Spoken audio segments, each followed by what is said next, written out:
Task number 3, evidence acquisition. It's part of the digital forensics fundamentals room, which is part of the cybersecurity 101 learning path. Acquiring evidence is a critical job. The forensics team must collect all the evidence securely without tampering with the original data. Very important.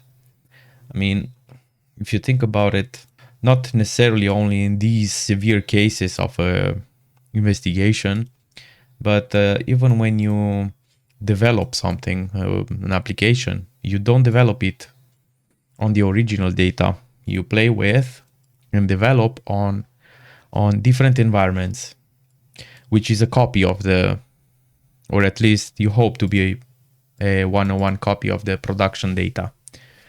Evidence acquisitions methods for digital devices depend on the type of digital device. However, some general practices must be followed while the evidence is acquired. Let's discuss some of the important ones.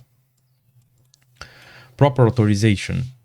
The forensics team should obtain authorization from the relevant authorities before collecting any data. Evidence collected without prior approval may be deemed inadmissible in court.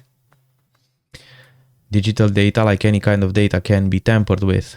And yeah, you know, it's just a very, very sensitive kind of data. And yeah, you need approval for this. Forensics evidence contains private and sensitive data, obviously, of an organization or individual. I mean, you can see a lot of things, a lot of secrets, a lot of important information there. Proper authorization before collecting this data is essential for investigating according to the limits of the law. Chain of custody. Imagine that a team of investigators collects all the evidence from the crime scene, and some of the evidence goes missing after a few days, or there is any change in the evidence. No individual can be held accountable in this scenario because there is no proper process for documenting the evidence owners. The problem can be solved by maintaining a chain of custody documents. A chain of custody is a formal document containing all the details of the evidence. Some of the key details are listed below.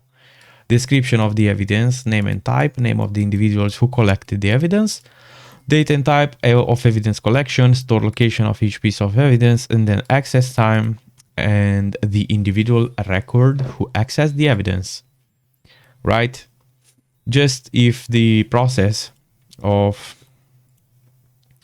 let's say, this entire case is going wrong, just to have extra information of the people who has these permissions. This creates a proper trail of evidence and helps preserve it, right? To know who's who, what's what, right? The chain of custody document can be used to prove the integrity and reliability of the evidence admitted in court. A sample chain of can be downloaded here. And here we can see Anywhere Police Department evidence chain of custody tracking from. We have a case number, what's the offense, submitting officer, victim, suspected, date and seize, date and time seized, location of seizure, and then for the description, how many items, quantities, and then description with, you can see the extra details. Moreover, we have the chain of custody, items, dates, released by, received by, and comments. Use of write blockers.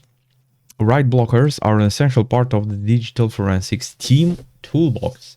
Suppose you are collecting evidences from a suspect hard drive and attaching the hard drive to the forensics workstation. While the collection occurs, some background tasks in the forensics workstation may alter the timestamps of the file on the hard drive. This can cause hindrances during the analysis, ultimately producing incorrect results. Suppose the data was collected from the hard drive using a write blocker instead. In the same scenario, this time the suspected hard drive will remain in its original state, as the write blocker can block any evidence alteration actions. Answer the questions below. Which tool is used to ensure data integrity during the collection? We just read about it. Write blockers. Write what is the name of the document that has all the details of the collected digital evidence. Chain of custody.